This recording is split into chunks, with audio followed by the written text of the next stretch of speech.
CDL Practice Test, New York, General Knowledge, Part 2.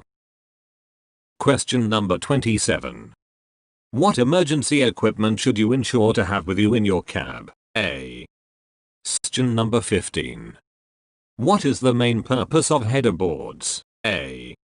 To protect cargo from weather and to protect people from cargo spills. B.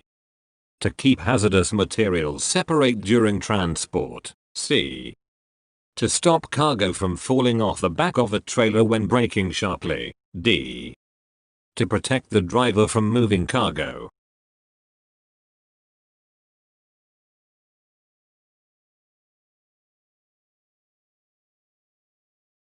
The correct answer is here, D. To protect the driver from moving cargo. Explanation. Header boards are designed to stop moving cargo from hitting the driver in the event of a quick stop or collision.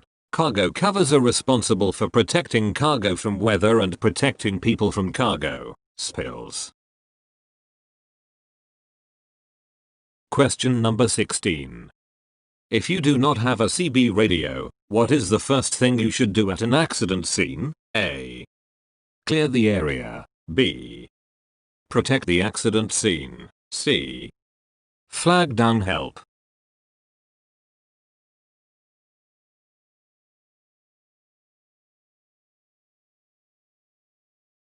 The correct answer is here, B. Protect the accident scene. Explanation.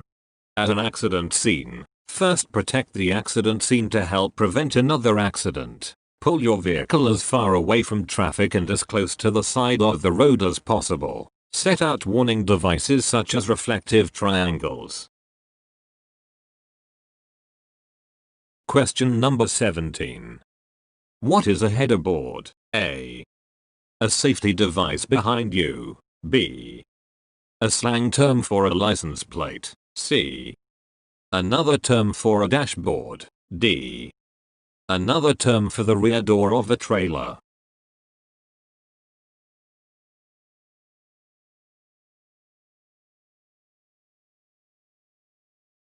The correct answer is here, A. A safety device behind you. Explanation. A front-end header board is located at the front part of a trailer. The header board prevents cargo from moving forward and possibly injuring you. In the event of a crash or sudden stop, check to make sure that the header board is secure, upright, and undamaged. No dents, no corrosion, no missing rivets, etc. Question number 18. Which of these statements is not true about bad weather driving conditions? A. Driving conditions become more dangerous as the temperature rises to the point where ice begins to melt. B. When the temperature drops, bridges will freeze before roadways. C. As rain continues, the road becomes more slippery than it was when the rain began.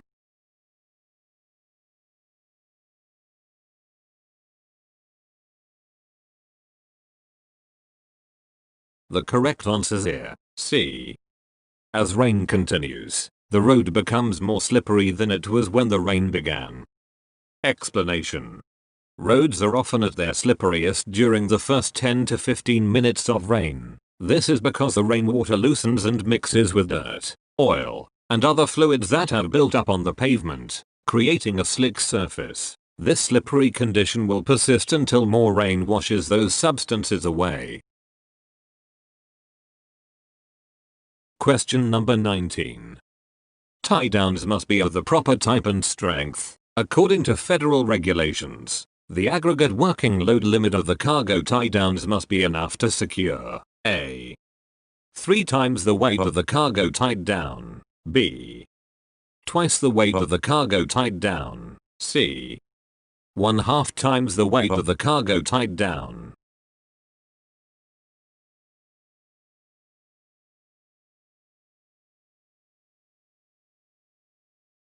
The correct answer is here, C. 1/2 times the weight of the cargo tied down. Explanation.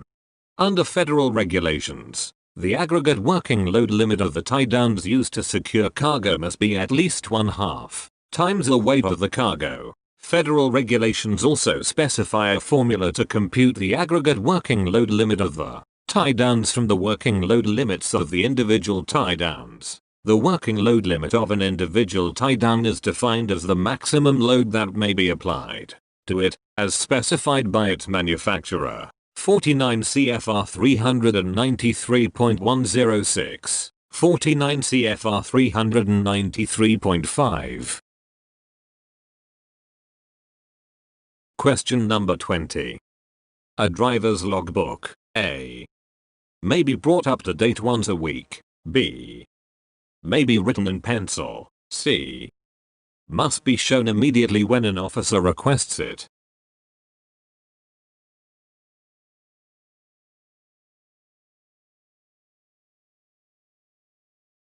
The correct answer is here, C, must be shown immediately when an officer requests it. Explanation.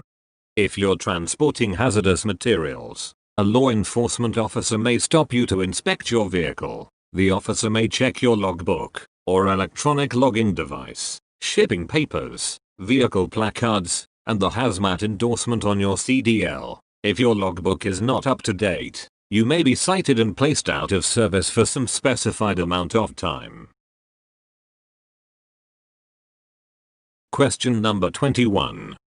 Which of these is a good thing to remember when crossing or entering traffic with a heavy vehicle? A, the best way to cross traffic is to pull the vehicle partway across the road and block one lane, while waiting for the other lane to clear. B, because heavy vehicles are easy to see, you can count on other drivers to move out of your way or slow down for you. C, heavy vehicles need larger gaps in traffic than cars.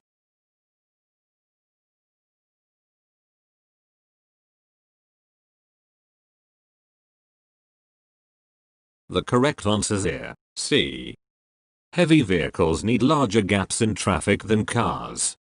Explanation. Large, heavy vehicles accelerate more slowly than passenger cars, and they are also longer. When driving such a vehicle, you need a much bigger gap to enter traffic than you would if you were driving a car. Question number 22.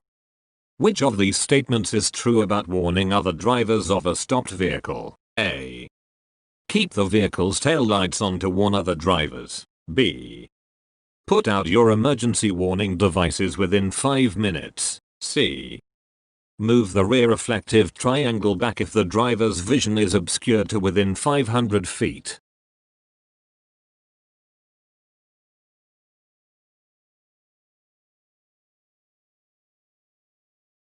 The correct answer is here, C, move the rear reflective triangle back if the driver's vision is obscured to within 500 feet. Explanation.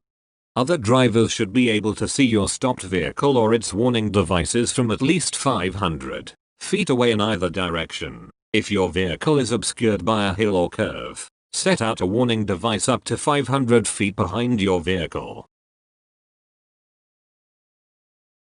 Question number 23.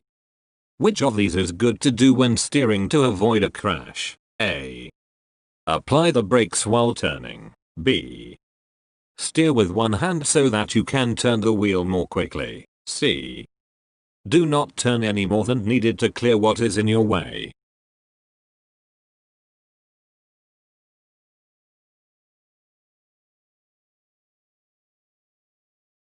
The correct answer is here, C, do not turn any more than needed to clear what is in your way.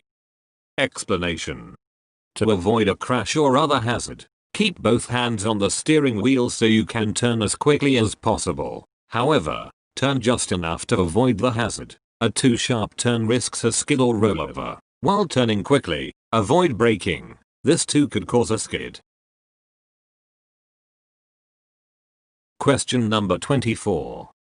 To correct a drive wheel braking skid, you should A, keep your foot off the clutch. B, turn slowly. C, counter steer.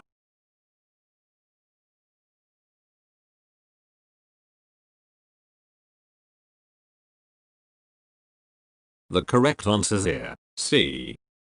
Counter steer. Explanation.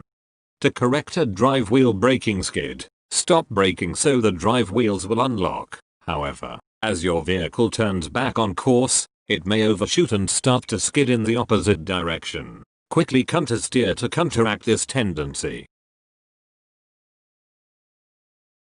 Question number 25. Which of these statements about engine overheating is true? A. If your engine overheats within 20 miles of the end of your trip, you should complete the trip and then check the problem. B. You should never shut off an overheated engine until it cools. C. You should never remove the radiator cap on a pressurized system until the system has cooled.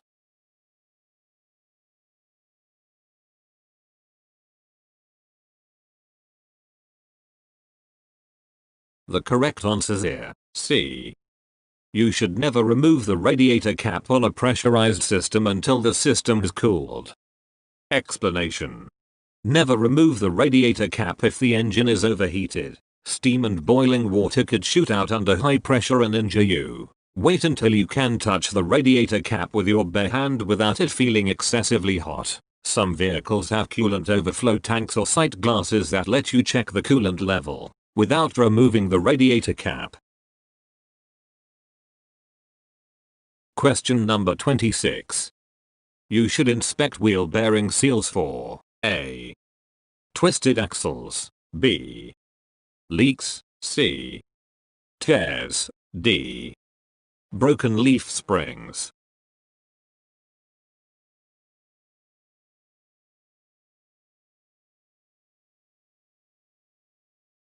The correct answer is here. B. Leaks. Explanation.